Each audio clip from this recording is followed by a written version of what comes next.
I'd like to call to order the Wednesday, October 1st meeting of the Wilmington Planning Commission. At this point, I'd ask everybody to please rise and join me in the Pledge of Allegiance. Pledge allegiance to the flag of the United States of America, to the republic for which it stands, one nation, under God, indivisible, with liberty and justice for all.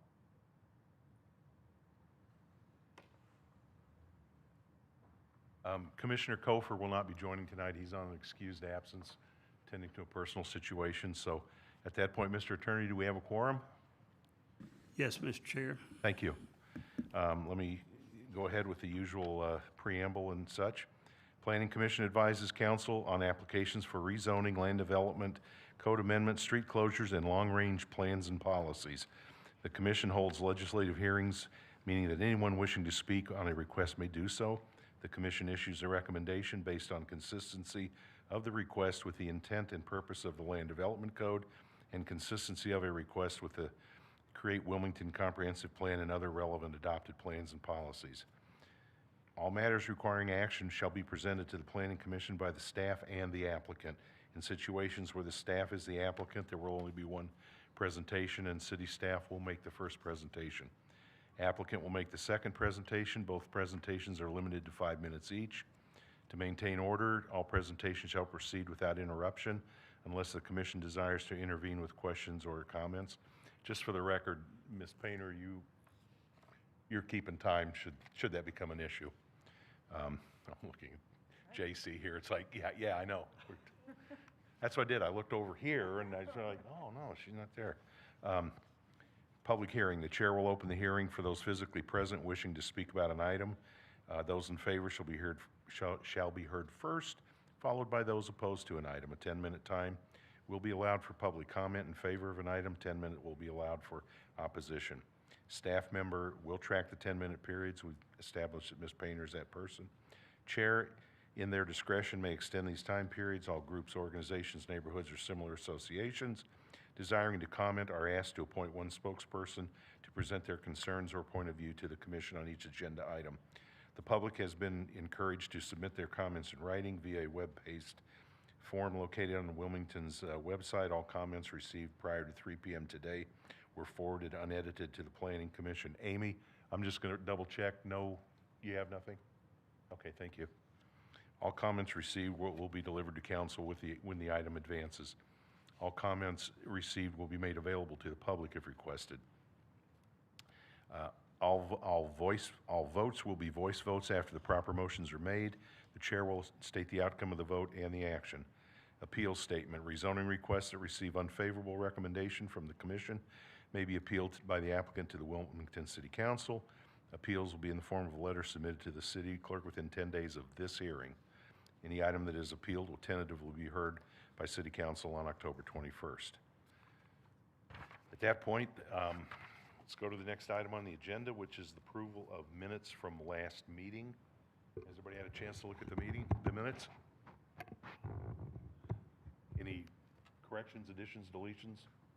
Mr. Chair, Yes. I just have this is a minor thing. I'm fairly certain on page 5, Let's go there. one of the speakers was Mr. Logan Secord, and I think it's C, It's Logan Secord. which I think it's misspelled here. Okay, Was my point. Yeah. What page? Oh, Logan. Page It's- 5. Yeah, it's not, is it Secord or Secord? Not the, Word with a D, yeah, I think. O-R-D? I don't know. We'll check the sign-in log and make sure that that's corrected. Thanks, Amy. Also, Commissioners, if I could ask you to be mindful of your microphones so that you're actually speaking into them rather than them being too high or too low. So can you hear me okay? Yes, thank you. Okay, thank you. And So- I will say from last week watching City Council, don't usually have a hard time hearing Bill, but there was several times where I couldn't hear on the media stream what was being said. I don't know if that's something we need to address or not, but I suspect food there's a for thought. learning curve using the facilities a couple times. Yeah, I agree with you.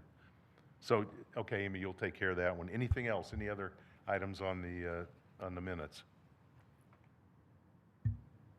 I need a motion to approve the minutes, given, with the addition of the correction that Commissioner Lennon has brought forth. Do I have a motion? I make a motion to approve the minutes with Commissioner Okay. Lennon's. I have a motion. Correction. I have a motion to approve from Commissioner Jones. Do I have a second?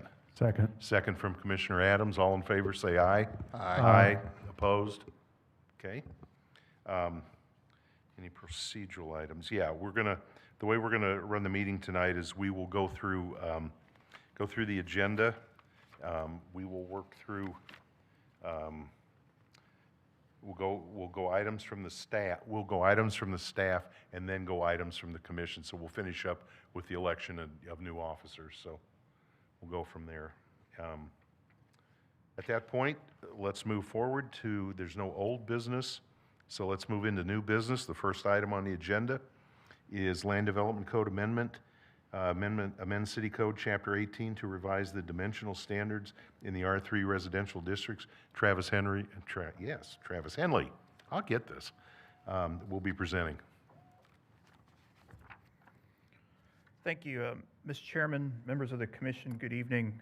Not sure who had the odds on whether I would be the first planner to present to you in the new chambers, but congratulations to whoever had those odds. First hearing tonight, the R3 medium high density mixed residential district is intended to accommodate small lot, single dwelling residential uses in or adjoining a mix of residential types. While not limited to this area, R3 zoning is currently only found within the 1945 city limit boundary, also known as Greater Downtown, as shown on your screen in purple.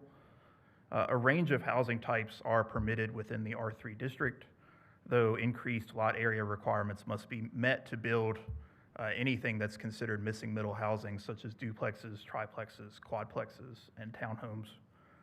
I should note that additional lot area is not required to build an accessory dwelling unit within the R3 district.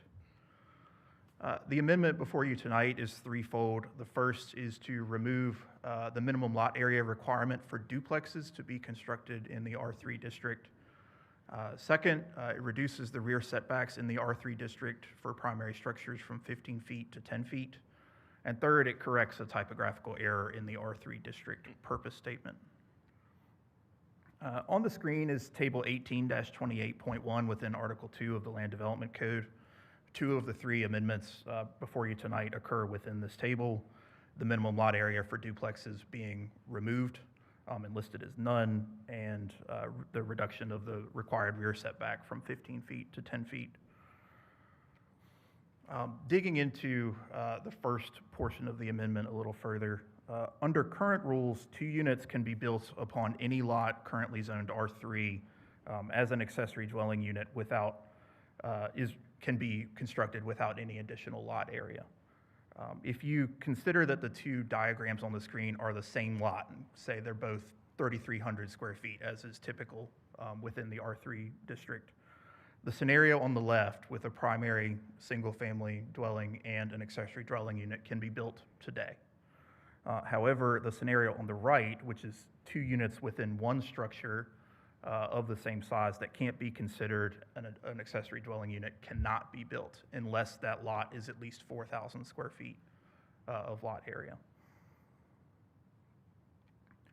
The second piece of the amendment, reducing rear setbacks to 10 feet, which mirrors the required front setback for the district, more effectively establishes a consistent block face along alleyways, as these alleyways have both front and rear lot lines along them. Just a couple examples shown here circled, but we're going to dive a little bit deeper.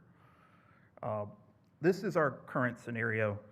In many places in the R3 district, the scenario shown on the screen is found, some lots having a rear setback facing an alley immediately adjacent to a lot that has a front setback facing the alley. These existing lots of record can be built on today with a primary structure, with a single-family dwelling, and therefore the proposed amendment would establish a consistent block face by establishing all of the setbacks that would be the same. It increases the potential that the block faces along those alleys can be respected. So if this is the current standard, this would be the result of the proposed amendment were it to pass. I also want to note here that accessory structures have a minimum rear setback of 5 feet. So this proposed amendment doesn't impact that standard one way or another. Finally, the final part of the amendment corrects a typographical error within the R3 district's purpose statement. The term mixed use was misspelled as missed use. So we are proposing to correct that misspelling. In reviewing the proposal, staff finds that the proposed amendments increase housing options, removes a significant barrier to missing middle housing, and encourages housing near services and where infrastructure already exists. Staff believes the proposal is generally consistent with the Create Wilmington Comprehensive Plan, and therefore is recommending approval. I also want to note that while the Greater Downtown Plan is not yet, the draft is not yet public, addressing barriers to missing middle housing is a key recommendation of that draft, and therefore this proposal would be considered consistent with the Greater Downtown Plan as well. That concludes staff's presentation. Happy to answer any questions, and the applicant is here as well. I just have two quick ones. One is, and you've really already answered it, because removing significant barrier, I get that, to middle housing. I'm just, and maybe this is a naive question, but I'll ask it. Is that really that big a barrier that we would be removing by adopting this? I mean, do we expect, what do we expect to open up? Well, I think the applicant would have a good answer to that Okay. question as Okay. well, but, well, I would also say that minimum lot area is perhaps the biggest barrier that we've found so far to Okay. missing middle housing generally. Okay, A lot of the lots that exist within the R3 district currently do not meet that 4,000 square foot threshold. So okay. while we say that it is permitted within the district, by the letter of the law, in practice, it really is very difficult to find lots that are that large to accommodate duplexes. Okay. All right. Anyone else? Commissioner Adams? Travis, can you go back to the dimensional standard table?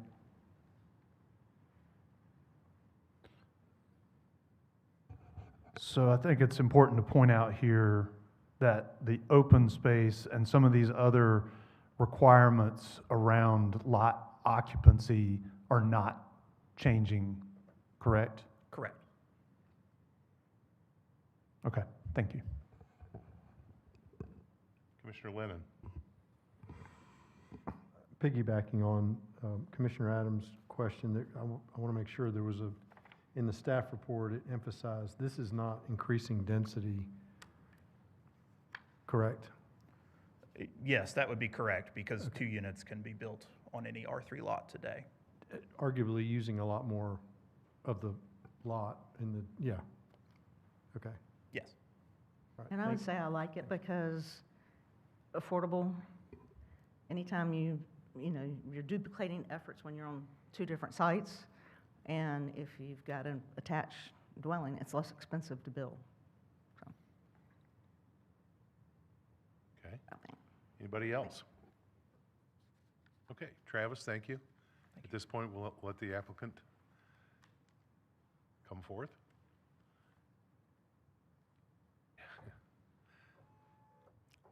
I was given instructions before. Thank you. My name's J.C. Lyle. I'm the applicant here, and I appreciate you taking time to look at the change in the application. The staff did an excellent job reviewing this and putting together the report. The only thing I will add, and I'll certainly get to Chair Pollock's question as well, the only thing I'll add is that in addition to new construction, there are a lot of existing buildings that could be turned into duplexes that may not meet the minimum site requirement of 4,000 square feet. The minimum lot width is 33 feet, and generally the lot depths are about 66 feet, and some of them are shorter than that, and that 33 by 66 is 2,178 square feet. So that does enable on some of those smaller lots to put duplexes in that are stacked, or even first floor, 2 first floor, because housing units are a lot smaller, can be a lot smaller. A lot of the folks that are looking for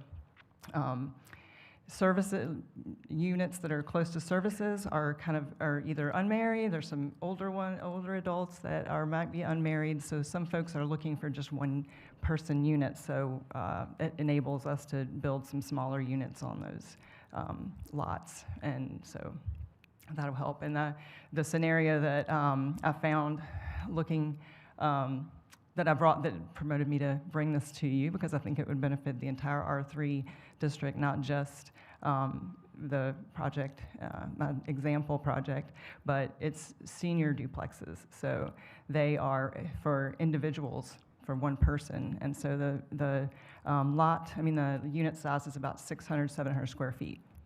So it's a perfect place for folks that are living on their own and want to have, the downtown as their living room. I remember when I lived downtown, I needed a really tiny space because there's so much to do and so many things to see. So, and then the R3 mostly being downtown, it's a really appropriate area for this kind of housing.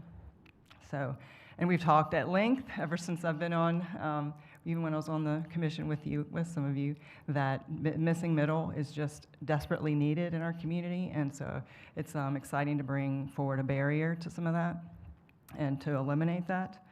And this just gives us another tool in our toolbox for housing affordability.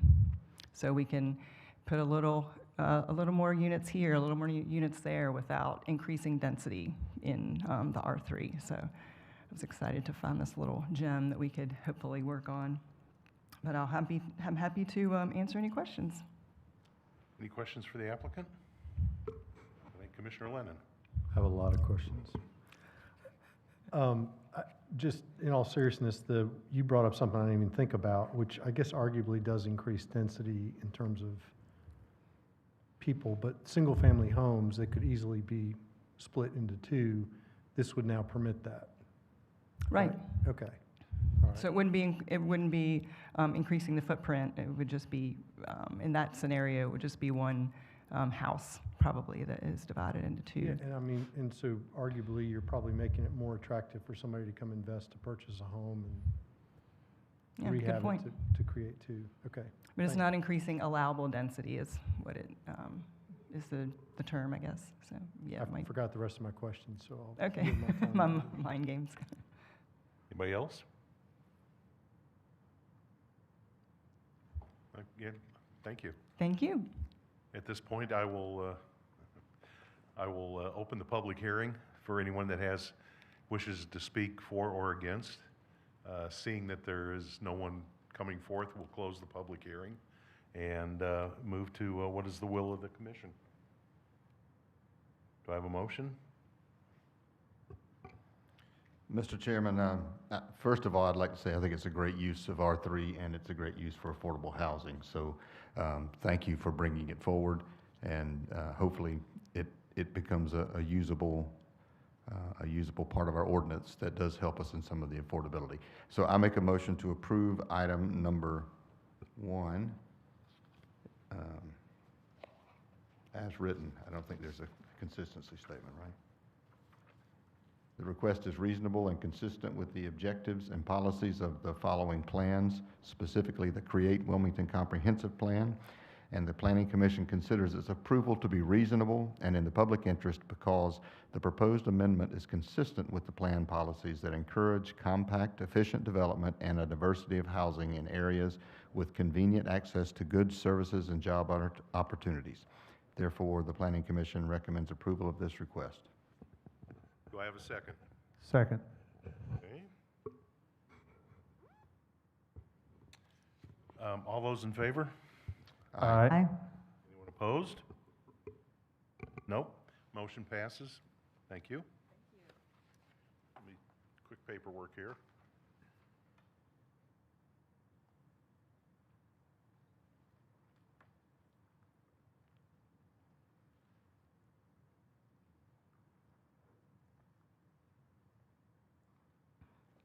Okay, let's move on to the next item, which is the Land Development Code Amendment, Chapter 18, to add a food bank as a permitted use in various zoning districts, established conditions, and create a definition.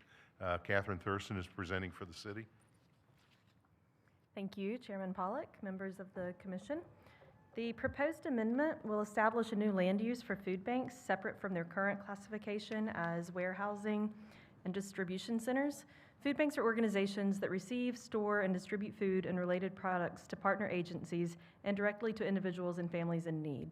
As part of the 2021 comprehensive update to the city's land development code, the previous social services use category was eliminated in an effort to streamline the code and reduce the number of individual uses with similar impacts.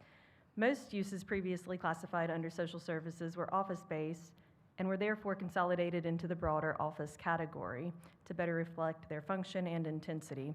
However, in the years since the new code was adopted, staff has identified the need to address one specific form of social service use, food banks.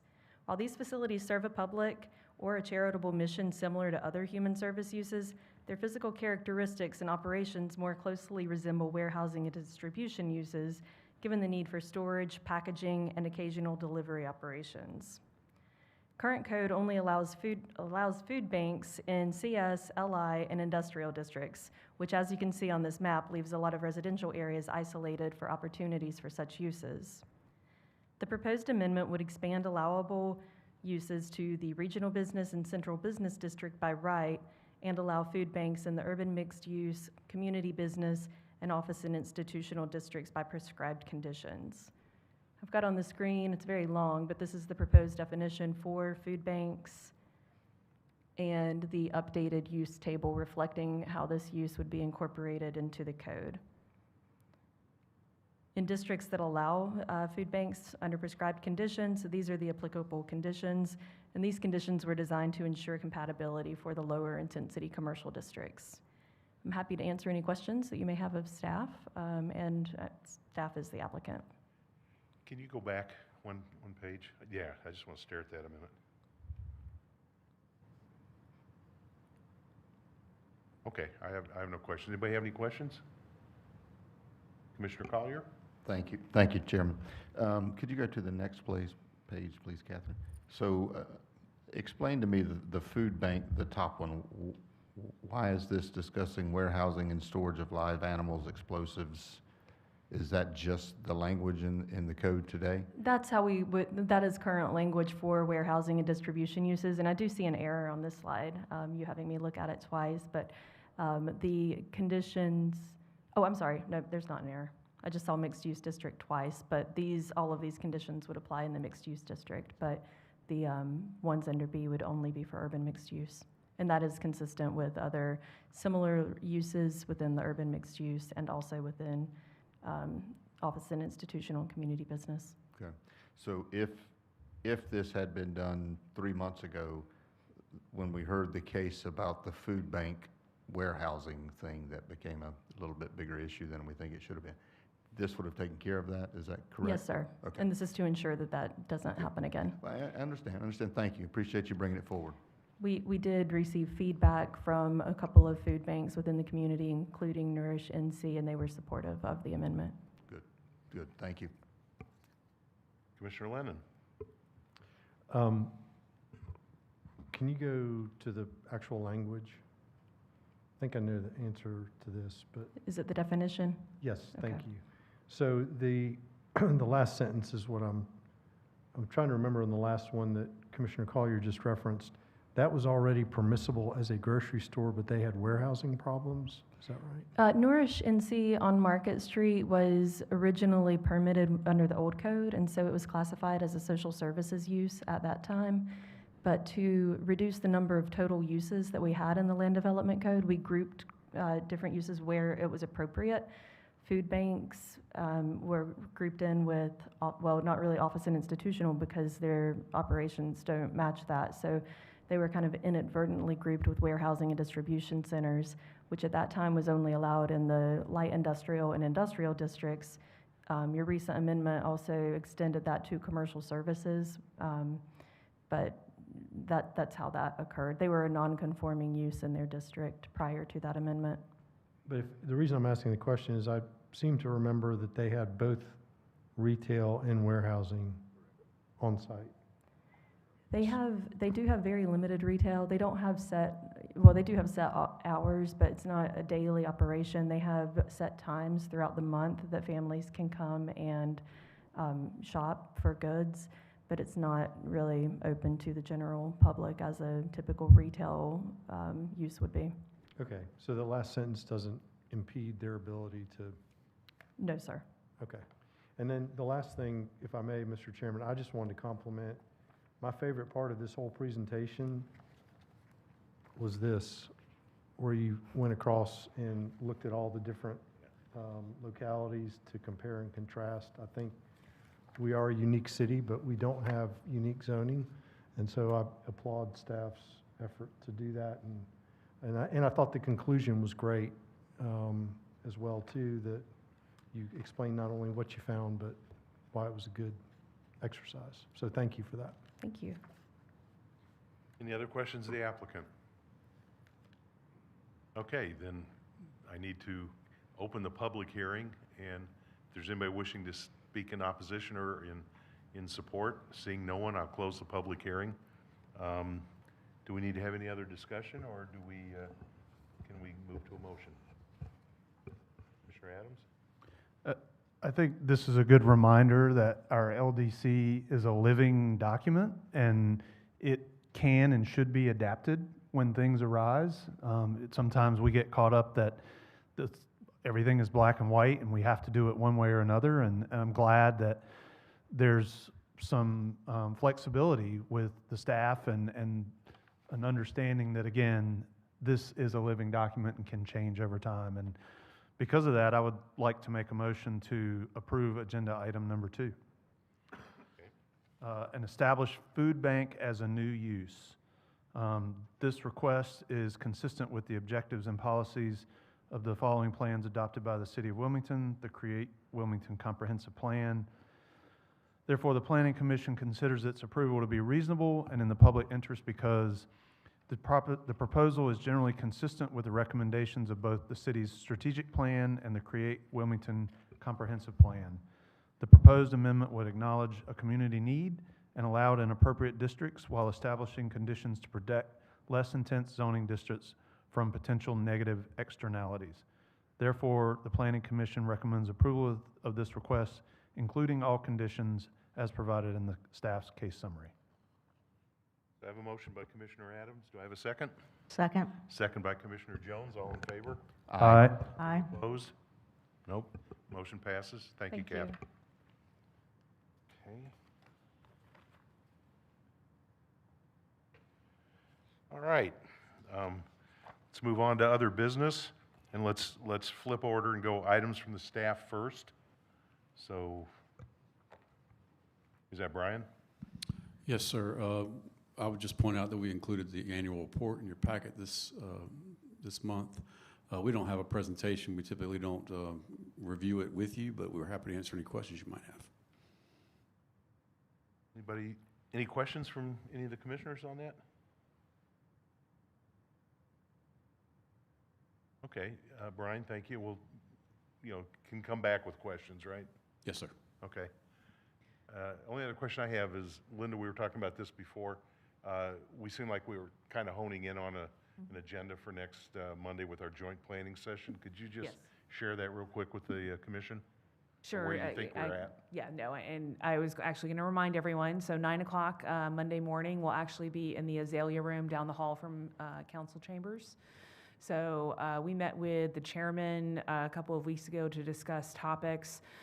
So we're working on finalizing that agenda with leadership, but right now, we've identified what I'd call some broad buckets of topics for discussion, including the role of the commission, land development code updates, the comprehensive plan update, and the greater downtown plan. And then anything else that the commission and council would like to discuss in terms of planning and development in the city.